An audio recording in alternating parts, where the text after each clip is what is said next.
Game changer చూసేసి వచ్చినాను. So మొత్తానికి ఎన్నో ఇయర్స్ నుంచి ఆ షూటింగ్ మధ్యలో ఆగిపోయిన గేమ్ చేంజర్ చూసేసి వచ్చినాను. సో మూవీ అయితే నిజం చెప్తాను, నాకైతే నిజంగా నచ్చిందనమాట. ఫస్ట్ హాఫ్ బాగుంది, సెకండ్ హాఫ్ బాగుంది, మూవీ వచ్చేసి నిజంగానే బాగుంది. ఇందాక నేను ఎస్కలేటర్ దిగేటప్పుడు నేను చూసాను సోషల్ మీడియాలో కొన్ని కామెంట్స్ ఏంటంటే వాంటెడ్గా బాగుండే మూవీని నెగిటివ్ చేస్తున్నారు. అది నాకు ఎందుకు అర్థం కావడం లేదు. బట్ మూవీ చూసిండే వ్యక్తిగా నేను చెప్తున్నాను, ఫ్రెష్ మైండ్తో వెళ్ళినాను, బాగా నిద్రపోయి వెళ్ళినాను.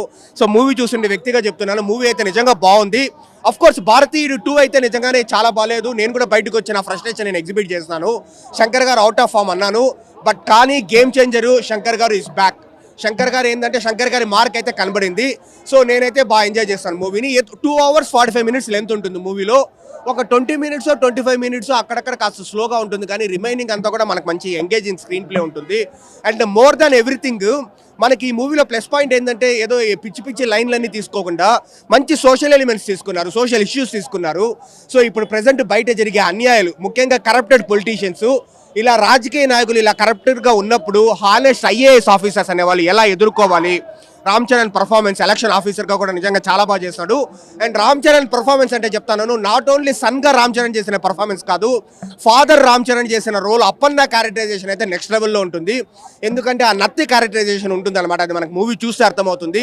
అది నెక్స్ట్ లెవెల్లో చేస్తాడనమాట. రామ్ చరణ్ గారి మెచ్యూర్డ్ యాక్టింగ్ అయితే మనకు మూవీ బై మూవీ ఆయన ఇంప్రూవైజ్ అవుతూనే ఉన్నాడు. దానికి ప్రూఫ్ మగధీర ఇలాంటి సినిమాల తర్వాత రంగస్థలంలో ఆయన బెస్ట్ ఇస్తే, రంగస్థలం తర్వాత మళ్ళీ ట్రిపుల్లో ఆయన బెస్ట్ ఇచ్చినాడు. సో ఇప్పుడు ఈ మూవీలో కూడా one of the best performance ఇచ్చినాడు అనమాట. ముఖ్యంగా అప్పన్న క్యారెక్టరైజేషన్ అయితే చాలా బాగా నచ్చింది. ఓవరాల్గా ఇప్పుడు మంచి ఇంట్రడక్షన్ ఉంది.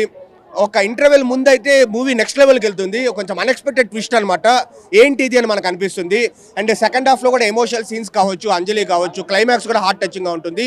అండ్ ఎక్సలెంట్ డైలాగ్స్ ఉంటాయి. రామ్ చరణ్ గారు ఎస్జే సూర్య గారితో ఒక డైలాగ్ చెప్తారనమాట, లైక్ ఏంటంటే, నీకు రాజకీయం తెలిస్తే నాకు రాజ్యాంగం తెలుసు, నీకు రిగ్గింగ్ తెలుసు, నాకు రూలింగ్ తెలుసు, నీకు జీవోలు అమలు చేయడం మాత్రమే తెలుసు, మాకు జీవోలు క్రియేట్ చేయడము తెలుసు, నువ్వు నేను ఒకటంటాను, మహా అంటే 5 ఏళ్ళు మినిస్టర్వి, కానీ నేను చనిపోయేంత వరకు, నేను బతికుండేంత వరకు నేను ఐఏఎస్ని, వెళ్ళి నీ వెనకాల ఉండే వాళ్ళకి చెప్పు, నీ ముందర ఉండేది మామూలుడు కాదు అసామాన్యుడు అని.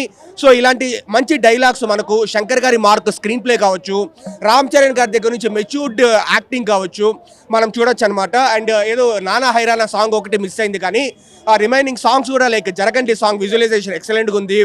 అండ్ రా మచ్చా మచ్చా సాంగ్ కూడా విజువలైజేషన్ చాలా బాగుంది. సో ఓవరాల్గా శంకర్ గారి మార్కు, రామ్ చరణ్ గారి, ఎస్జే సూర్య గారి పర్ఫార్మెన్సెస్, శ్రీకాంత్ గారి మెచ్యూర్డ్ యాక్టింగ్, తమన్ బీజిఎం అన్ని బాగానే వర్కౌట్ అయింది. హ్యాపీగా వచ్చి చూడొచ్చు. సంక్రాంతికి first blockbuster fix. Pawan Kalyan గారి రిఫరెన్స్, చిరంజీవి గారి రిఫరెన్స్ అయితే డైరెక్ట్గా వాల్తేరు వీరయ్య ఎప్పుడు సెలబ్రేట్ చేసుకోవడం చూపించినారు.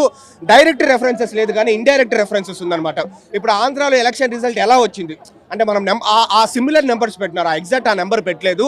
అలాంటివి 2-3 ఇండైరెక్ట్ రెఫరెన్సెస్ అయితే ఉన్నాయి, కనెక్ట్ అవుతారనమాట పాలిటిక్స్ గురించి ఎవరికైతే ఐడియా ఉందో. సో అది బ్రో, ఓవరాల్గా అయితే హ్యాపీగా వచ్చి చూడొచ్చు, మంచి మూవీనే నాకు అనిపించింది. కొంచెం ఒక 20 minutes స్లో ఉంటుంది, దాన్ని ట్రిమ్ అయినా చేసి ఉండొచ్చు, బెటర్ అయినా చేసి ఉండొచ్చు. అదొక్కటి పక్కన పెడితే రిమైనింగ్ అంతా కూడా మనకు మంచి మూవీ అని అనిపిస్తుంది అనమాట. రేసీగా ఉంది. ఫస్ట్ హాఫ్ అంతా మనకి ఎక్కడ ఏం అనిపించదు అనమాట. నాకైతే ఎక్కడ ఈవెన్ కియాన్ అద్వానీతో సీన్స్ కూడా నాకు కంప్లీట్లీ ఫస్ట్ హాఫ్ చాలా బాగా ఎంజాయ్ చేస్తాను. సెకండ్ హాఫ్లో ఒక 10-15 minutes దే కూడా మేడ్ ఇట్ బెటర్ అని నాకు అనిపించింది. బట్ స్టిల్ ఎమోషన్స్ బాగా వర్కౌట్ అయింది. అండ్ అంజలి గారు కూడా మంచి పర్ఫార్మెన్స్ ఉంది. ఛాన్సెస్ ఉంది బ్రో, రామ్ చరణ్ గారికి, అంజలి గారికి ఇద్దరికి నేషనల్ అవార్డు వచ్చే ఛాన్సెస్ కూడా ఉంది. ఎందుకంటే మెయిన్ గా ఈ యంగ్ రామ్ చరణ్ కంటే లైక్ అప్పన్న క్యారెక్టరైజేషన్ చేసిన రామ్ చరణ్ పర్ఫార్మెన్స్ కి హీ డిజర్వ్స్ నేషనల్ అవార్డు అని నాకు అనిపిస్తూ ఉంది.